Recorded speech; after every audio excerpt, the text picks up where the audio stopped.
ഇന്ന് നമുക്ക് ചോറിന് പറ്റിയ നല്ല നാടനൊരു ഒഴിച്ചുകറി ഉണ്ടാക്കി നോക്കാമേ. നമ്മളിത് സാധാരണ ഉണ്ടാക്കാറുള്ള റെസിപ്പി തന്നെയാണ്, എങ്കിലും വ്യത്യസ്ത രീതിയിൽ നമ്മൾ ചില ചേരുവകളും കൂടെ ചേർത്തിട്ട് നമുക്കിതെങ്ങനെയാണ് ഉണ്ടാക്കുന്നതെന്ന് നോക്കാം.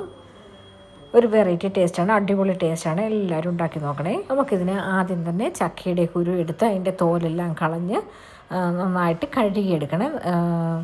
അതിനുശേഷം നമുക്കൊരു ചട്ടി എടുക്കാം. അതിലേക്ക് നമുക്ക് ഈ നമ്മൾ തൊലിയെല്ലാം കളഞ്ഞ് വെച്ചിരിക്കുന്ന ചക്കക്കുരു ഉണ്ടല്ലോ, അത് നമുക്ക് ഇട്ട് കൊടുക്കാം. അതിൻ്റെ പുറത്ത് ബ്രൗൺ കളർ കളഞ്ഞില്ലെങ്കിലും കുഴപ്പമൊന്നുമില്ല, ഞാനിവിടെ കളഞ്ഞെടുത്തിട്ടുണ്ട്. അത് നല്ല ഗുണമുള്ളതെന്നാണ് പറയുന്നത്. അതിൻ്റെ ഒപ്പം തന്നെ നമുക്ക് കുറച്ച് കാന്താരി മുളകോ പച്ചമുളകോ ഇട്ട് കൊടുക്കാം. പിന്നെ നമുക്ക് വേണ്ടത് മഞ്ഞൾപ്പൊടിയാണ്. ഒരു 1/4 ടീസ്പൂൺ മഞ്ഞൾപ്പൊടി നമുക്ക് ഇട്ട് കൊടുക്കാം.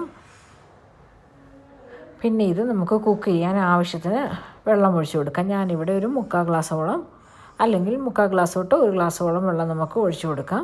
ചക്കക്കുരുവിൻ്റെ വേവിനനുസരിച്ച് നമുക്ക് വെള്ളം ഒഴിച്ച് കൊടുക്കാം. ഇത് കുക്കറിൽ വേണമെങ്കിൽ നമുക്കൊന്ന് ഒരു 2 വിസിലടുപ്പിച്ചെടുത്താൽ മതിയേ, നന്നായിട്ട് വെന്ത് കിട്ടും. ഞാനിവിടെ ഇത് കുക്ക് ചെയ്തെടുത്തിട്ടുണ്ട്. എനിക്കിവിടെ ഇത് നന്നായിട്ട് തന്നെ വെന്ത് കിട്ടിയിട്ടുണ്ട്. പിന്നെ നമുക്ക് വേണ്ടത് നല്ല പുളിയുള്ള മാങ്ങയാണ്. മാങ്ങ ഞാനിവിടെ ഇട്ട് കൊടുക്കുന്നുണ്ട്. നീളത്തിൽ കട്ട് ചെയ്ത മാങ്ങായും കൂടെ നമുക്ക് ഇട്ട് കൊടുക്കാം. അതോടൊപ്പം പിന്നെ നമുക്ക് വേണ്ട ഒരു സ്പെഷ്യൽ സാധനമാണ് നമ്മുടെ ഉണക്കച്ചെമ്മീനുണ്ടല്ലോ, ആ ഉണക്കച്ചെമ്മീനും കൂടെ നമുക്കൊന്ന് വറുത്ത് ക്ലീൻ ചെയ്ത് കഴുകിയ ഉണക്കച്ചെമ്മീനും കൂടെ നമുക്കൊരു പിടി ഇതിലേക്ക് ഇട്ട് കൊടുക്കാം. ടേസ്റ്റ് ഇഷ്ടമുണ്ടെങ്കിൽ മാത്രം നമുക്ക് ഇട്ട് കൊടുത്താൽ മതി. നല്ലൊരു വെറൈറ്റി ടേസ്റ്റ് ആയിരിക്കും. എല്ലാവർക്കും നാടൻ കറികളൊക്കെ ഇഷ്ടപ്പെടുന്ന ആർക്കും ഇത് ഇഷ്ടപ്പെടും. ഇതോടൊപ്പം നമുക്ക് വേണമെങ്കിൽ മുരിങ്ങക്കായും കൂടി ഇട്ട് കൊടുക്കാം. നമ്മുടെ ഇവിടെയൊക്കെ ഇങ്ങനെ സാധാരണ ഉണ്ടാക്കുന്നത് മുരിങ്ങക്കായും ചക്കക്കുരു, മാങ്ങ, ഉണക്കച്ചെമ്മീനെല്ലാം കൂടി ഇട്ടിട്ടാണ് നമ്മൾ സാധാരണ ഉണ്ടാക്കുന്നത്. പിന്നെ ഇതിന് ശേഷം എല്ലാം കൂടി നന്നായിട്ടൊന്ന് യോജിപ്പിച്ചെടുക്കാം. കുക്കാകുന്ന സമയം ഞാനിവിടെ പച്ചത്തേങ്ങ നന്നായിട്ട് മിക്സിയിൽ അരച്ച് വെച്ചിട്ടുണ്ട്. ഇതിവിടെ നമുക്ക് കുക്കായി കിട്ടിയിട്ടുണ്ട്. ഇതെല്ലാം കൂടെ നന്നായിട്ട് യോജിച്ച് വന്നിട്ടുണ്ട്. നമുക്ക് ഈ അരച്ച് വെച്ചിരിക്കുന്ന തേങ്ങ ഈ സമയം ഇതിലേക്ക് നമുക്ക് ഒഴിച്ചു കൊടുക്കാം. ആ ചെമ്മീൻ്റെയൊക്കെ ആ ഫ്ലേവർ, ആ ടേസ്റ്റൊക്കെ നന്നായിട്ട് ഇതിലേക്ക് ഇറങ്ങി വരുവേ. നമുക്ക് ഈ പച്ചത്തേങ്ങ ഇതിലേക്ക് ഒഴിച്ചു കൊടുക്കാം. എന്നിട്ട് നന്നായിട്ടൊന്ന്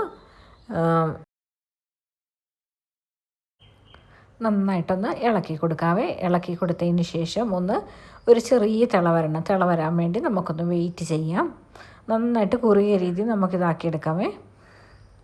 ഒന്ന് ചെറുതായിട്ടൊന്ന് തിള വരട്ടെ. തിള വരുമ്പോൾ നമുക്ക് സാധാരണ നമ്മുടെ കറികൾക്ക് ചെയ്യാറുള്ളത് പോലെ തന്നെ നമുക്ക് കടുകും കറിവേപ്പിലയും വറ്റൽമുളകും, പിന്നെ അതോടൊപ്പം തന്നെ നമുക്ക് മെയിനായിട്ട് വേണ്ട ഉലുവ, ഒരു നുള്ളു ഉലുവായും കൂടെ നമുക്കിതിലേക്ക് ഇട്ട് കൊടുക്കണം.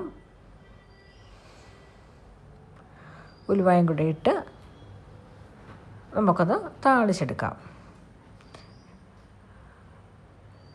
ഈ 2 കൂട്ടം ഉലുവായും ഉണക്കച്ചെമ്മീനും ഒക്കെ ഇട്ട് ഇങ്ങനെ ഉണ്ടാക്കിയെടുക്കുന്ന ഈ കറി അടിപൊളി കറിയാണ്. ചോറിൻ്റെ കൂടെ ഇത് മാത്രം മതി, വേറെ ഒന്നും വേണ്ട. അത്രയ്ക്ക് ടേസ്റ്റാണ്. എല്ലാവരും ഒന്ന് ഉണ്ടാക്കി നോക്കണം. ഉണ്ടാക്കി നോക്കി ഇഷ്ടപ്പെടുകയാണെന്നുണ്ടെങ്കിൽ എല്ലാവരും അത് കൂട്ടാക്കാനും മറന്നു പോകരുതേ. ഒന്ന് സപ്പോർട്ട് ചെയ്ത് കൂട്ടാക്കി വിടണേ.